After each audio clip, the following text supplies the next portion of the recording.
के अरण्यकांड में सीता हरण की कथा आती है। भगवान श्री राम, देवी सीता और लक्ष्मण वनवास के दौरान पंचवटी में निवास कर रहे थे। राक्षस राजा रावण ने अपनी बहन शूर्पणखा के अपमान का बदला लेने के लिए सीता का हरण करने की योजना बनाई। उसने मारीच नामक राक्षस को स्वर्ण मृग का रूप धारण करने का आदेश दिया। एक दिन सीता ने उस अद्भुत स्वर्ण मृग को देखा और उसकी सुंदरता पर मोहित हो गई। उन्होंने राम से उसे पकड़ने का आग्रह किया।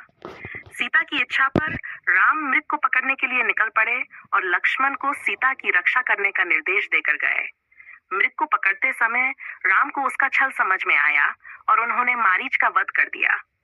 मारीच ने मरते समय हे सीते, हे लक्ष्मण कहकर राम की आवाज में पुकारा।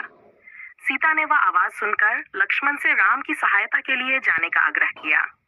लक्ष्मण ने जाने से मना किया, लेकिन सीता के बार बार कहने और चिंता व्यक्त करने पर वह चले गए। जाने से पहले उन्होंने सीता की सुरक्षा के लिए एक रेखा खींची, जिसे लक्ष्मण रेखा कहा जाता है। लक्ष्मण के जाने के बाद रावण एक साधु का रूप धारण कर सीता के पास आया और उन्हें लक्ष्मण रेखा के बाहर आने के लिए प्रेरित किया। जैसे ही सीता उस रेखा को पार करती हैं, रावण अपने असली रूप में प्रकट हो जाता है और उनका हरण कर अपने पुष्पक विमान में बिठाकर उन्हें लंका ले जाता है।